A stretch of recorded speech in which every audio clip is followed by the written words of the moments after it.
Bismillahirrahmanirrahim. Assalamualaikum warahmatullahi wabarakatuh. Perkenalkan, nama saya Adi Sukma Barka, Fakultas Tarbiyah dan Keguruan, Prodi Pendidikan Agama Islam. Di sini saya akan membuat video tentang macam-macam otak dan cara bekerjanya. Akan tetapi, saya akan menjelaskan 6 hal saja. Yang pertama yaitu cerebrum. Apa itu cerebrum? Cerebrum biasa disebut dengan nama otak besar. Cerebrum merupakan bagian otak yang membedakan manusia dengan binatang. Cerebrum terbagi menjadi 2 bagian, yaitu otak kanan dan otak kiri. Belahan otak kanan berfungsi untuk mengontrol pergerakan sisi kiri tubuh, sedangkan belahan otak kiri mengontrol gerakan di sisi kanan tubuh. Permukaan luar cerebrum disebut cerebral cortex. Bagian ini merupakan area otak di mana sel-sel saraf membuat koneksi yang disebut sinap. Apa itu sinap? Sinap merupakan sistem saraf yang mengendalikan aktivitas otak. Sedangkan bagian dalam cerebrum mengandung sel-sel saraf berselubung mielin yang berperan dalam menyampaikan informasi antara otak dan saraf tulang belakang. Untuk orang dewasa, berat otak besar yakni sekitar 1 kg atau 2/3 dari berat seluruh otak. Otak besar tersusun dari bagian kanan dan kiri. Otak besar fungsinya mengontrol fungsi tubuh sebelah kiri, dan bagian kiri otak besar fungsinya untuk mengontrol fungsi tubuh sebelah kanan. Yang kedua, cerebellum atau disebut otak kecil. Terletak di bawah otak besar bagian belakang. Di bawah bagian belakang. Otak tepatnya di bawah lobus occipital, sama seperti otak besar. Otak kecil juga memiliki 2 belahan. Otak kecil bertanggung jawab dalam mengendalikan gerakan, menjaga keseimbangan, serta mengatur posisi, koordinasi gerakan tubuh. Bagian otak ini juga berperan dalam mengendalikan gerakan halus seperti menulis dan melukis. Stem brain. Yang ketiga, stem brain. Batang otak atau brain stem. Batang otak adalah seikat jaringan saraf di dasar otak.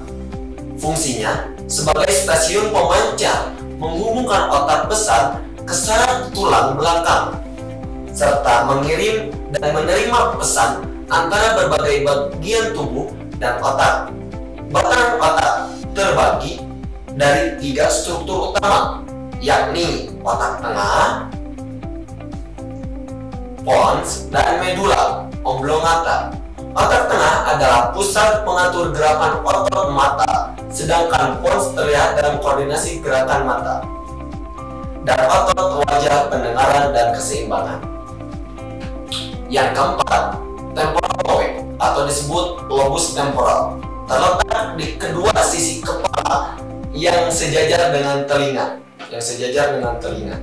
Bagian otak besar yang ini bertanggung jawab terhadap fungsi pendengaran, memori, dan emosi. Kerusakan pada lobus temporal dapat menyebabkan masalah pada ingatan, persepsi ucapan, dan kemampuan berbahasa. Yang kelima yaitu parietal lobe atau disebut lobus parietal. Atas yang mengendalikan sensasi seperti sentuhan, tekanan, nyeri, dan suhu. Lobus ini juga mengendalikan orientasi spesial atau pemahaman tentang ukuran, bentuk, dan arah. Yang keenam, occipital lobe. Lobus occipital adalah salah satu dari 4 lobus utama korteks cerebral di otak mamalia. Lobus occipital adalah pusat pemrosesan visual dari otak mamalia yang berisi sebagai besar wilayah autonomi korteks visual. Korteks visual utama adalah Brodmann area. Bisa disebut 6 visual 1, Manusia terletak di sisi medial lobus occipital di dalam sulcus calcareum.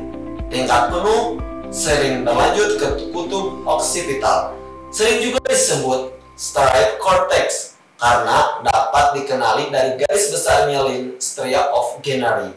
Daerah yang digerakkan secara visual di luar disebut vortex extratriate. Ada banyak daerah extratriate dan ini dikhususkan untuk tugas visual yang berbeda seperti penulisan visual facial, diferensiasi warna, dan persepsi gerak. Nama ini berasal dari tulang occipital di atasnya yang dinamai dari bahasa Latin belakang dan caput yaitu kepala. Lesi bilateral pada lobus occipital dapat menyebabkan kebutaan kortikal. Mungkin itu saja yang bisa saya sampaikan. Apabila saya ada kesalahan dalam mengucapkan, mohon maaf karena kebenaran itu datangnya dari Allah Subhanahu wa Ta'ala dan kesalahan datangnya dari diri saya sendiri. Sekian, syukran, assalamualaikum warahmatullahi wabarakatuh.